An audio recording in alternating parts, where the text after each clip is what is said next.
Hi, everyone. Welcome to this edition of TrendsTalk by ITR Economics. I'm your host, Taylor St. Germain, and we at ITR Economics are your source of apolitical and unbiased economic intelligence. And today, we're going to discuss the commercial construction markets. The last time that we talked about the commercial construction markets was back in September. And as we're planning for 2024, we expect that 2024 will look very different in commercial construction than what it did in 2023. So I thought it was important that we brought this topic back up and discussed what's ahead in 2024 for commercial construction. So it's really important to first highlight where we are. And when I look at our data series, which is U.S. private non-residential construction, it's really our benchmark for the commercial construction industry. We see that we're approaching the cyclical peak. We're essentially at the cyclical peak as we sit here today in early January. And so what does that mean? Well, that means when I'm looking at the annual growth rate for private non-residential construction, we expect that that annual growth rate will peak and will slow down throughout 2024, even see some contraction in some of the vertical markets in 2024. So it's really important as we're preparing for 2024 that we're avoiding that straight line thinking.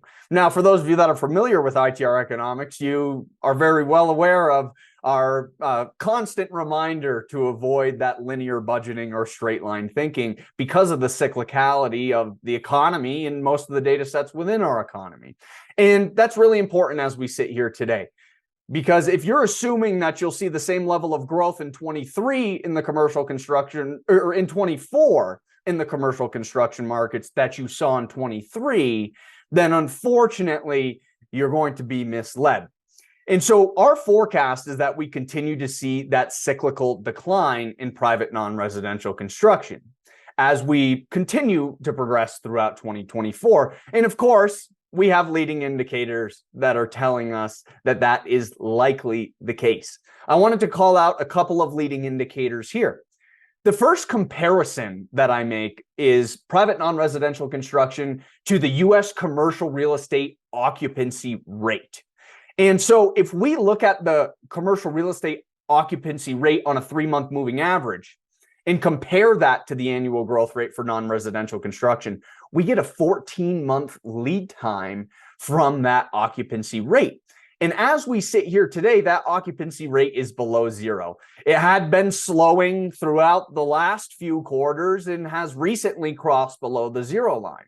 So what does that mean? Well, that means softer non-residential construction activity as we continue to progress throughout this year. And again, that 14-month lead time gives us a look into the entire year, which is why we love these leading indicators. But unfortunately, with that occupancy rate below zero on a 3-month moving average, that means softer activity for non-residential construction this year. Now, we, of course, look at more than one indicator. I'm just calling out two of my favorites here. The other indicator that's important to understand as it relates to non-residential construction is the Green Street Commercial Property Price Index.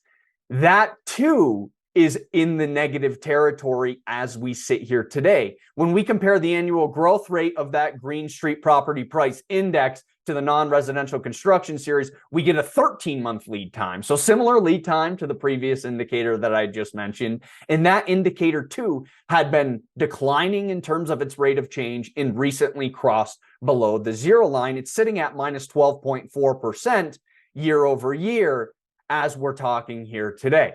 So we have two very highly correlated indicators with long lead times that suggest we're going to see softer commercial construction activity as we progress deeper into this year.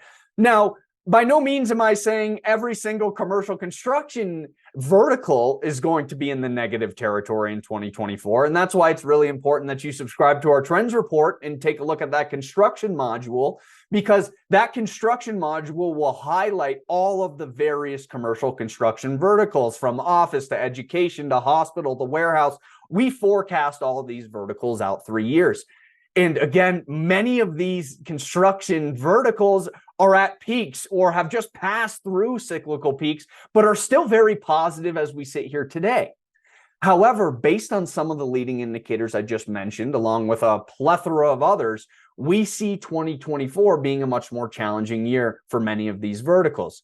For example, if you look at private office construction, as we sit here today, it's up 7.5% year over year. But as we look to our forecast for 2024, we have office construction down 5.1% when comparing 2024 to 2023. So very different position in the economic business cycle in just a 12-month period of time. We also have multi-tenant retail construction down double digits for 2024 compared to 2023 at about 11%. Now, again, it's not all negative numbers for these construction verticals. We have education construction finishing mildly positive in 24 at 2.4%. Same thing with manufacturing construction, mildly positive. So it's important to understand which one of these verticals is going to be more prosperous than others, so you can target some projects within those verticals that will remain positive in 2024. But all that being said, a much softer year in terms of growth rates, and even seeing some decline in some of these construction verticals. Now, the good news is if you have both a residential construction and a commercial construction footprint, residential's in the recovery right now, and we have positive growth rates forecasted for 24 and 25. So maybe a chance to offset some of the decline in the commercial space if you're diversified into both commercial and residential construction. So what are the key takeaways here? Avoid linear budgeting, avoid straight line thinking when you think about 24 compared to 2023. It'll be really important to acknowledge these softer growth rates or even these verticals that will be declining. If you have the footprint or the diversity in your business to be shifting to focus more on the residential side, especially in the second half of this year as rates are projected to come down, that can likely mitigate some of the decline in some of the commercial verticals. And then again, look to the trends report and look at some of these verticals that will experience less severe decline or even some mild positivity in 2024 and try to allocate some additional resources or focus on projects in some of those areas.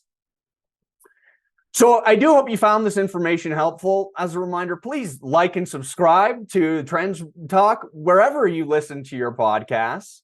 I'm really looking forward to some of the guests that we'll be having on here in the coming months. Love new and exciting things coming your way. My name's Taylor St. Germain with ITR Economics, and this is Trends Talk. I'll see you on the next one.